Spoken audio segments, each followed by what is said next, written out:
Vampire Arcadia, and I am just going through a little bit of Splat Zone gameplay that I had here. Again, this is the one of the first times ever I did Splat Zone. I had to get used to it because I normally play cleaner, and I was trying to see how to actually use that in the Splat Zone.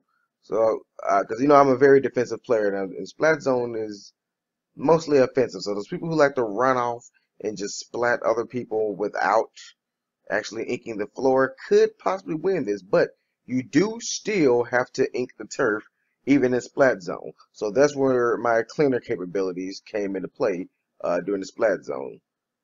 So this video basically I'm just showing off and telling how you can play the role of a cleaner and still help out during Splat Zone. So if you think about how Splat Zone works, basically you cover the splat area and you have to keep it in your color. What does the cleaner do? He keeps the ground in his color. He cleans up the ink. Now, for this particular match, I was equipped with abilities that boost my special attack up very fast because my special attack was the bubbler shield. And so if I have the shield on, I'm able to stay in our area longer. Like if you can see right here, I'm cleaning up all the area. I'm continually cleaning all the area up with the Splatter Shot Junior that I have here. It's still my favorite weapon.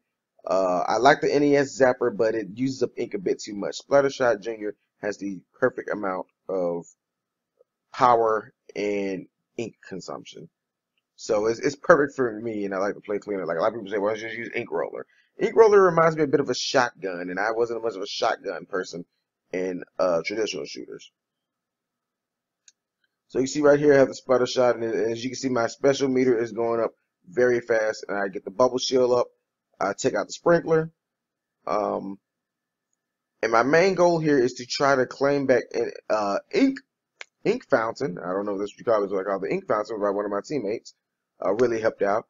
And so once we're in control, my objective was to stay here in this area and just clean up for us. Yes, you're going to see I get splat several times, but that doesn't matter. Even in Splat Zone, me getting blown up does not matter because my objective was not to kill them. If I wanted to splat those guys, I could have. I saw them. My objective was to keep it in our color.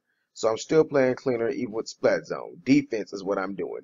Like if you can see here, is every time they throw some purple out there, I'm there cleaning it up, and I'm also getting hit by that .96 caliber. Like again, this is the first ever Splat Zone, so I have to get used to it.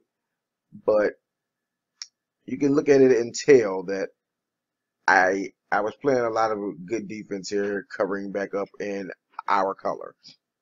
See, right now we're down to the 16 seconds, plus there's a additional 60 ticker for penalties, because once you get both Splat Zones taken, they give you penalties. I don't really like that part because I've actually lost a match because of a penalty once. Because the time ran out, and technically we had less time, but the other team had less actual time on the clock, and the penalty was higher. So I'm like, oh, so the penalty only matters if the clock is still going. Not fair. But yeah, Splat Zone, it is a lot different than a turf war.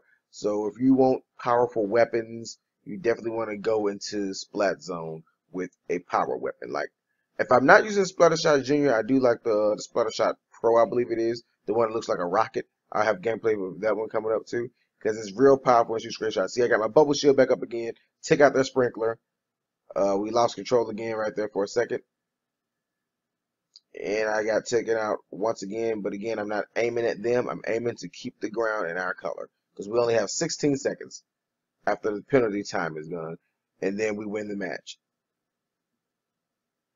So on this route right here, you see I'm going down the hallway and I'm just inking up the hall. What am I doing? You're probably wondering. Well, I have a special meter that fills up extremely fast because of the gear that I'm wearing. So I'm just building up my special so I get the bubble shield up.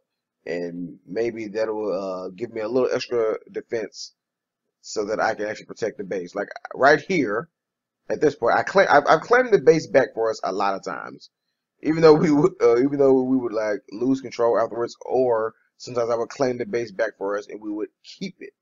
We would like immediately keep that base.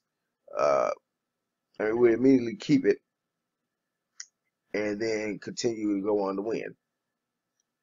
Like I am all defense all the time. Bubble shield back up. another ink fountain, and we're in control. We just waiting for the 40 seconds. I'm not sure if this is the match where I shot the 2 splat rollers back to back. No, it's not, 'cause there's no splat rollers. And the time just ran out on that one, and that is the match. Now, unfortunately, I don't think I got my points because I got a disconnect right afterwards, right here on the finish. So yeah, this has been AWBrawler for Empire Arcadia saying be you, be true, be human. And if you're in the Splatoon, see you out there.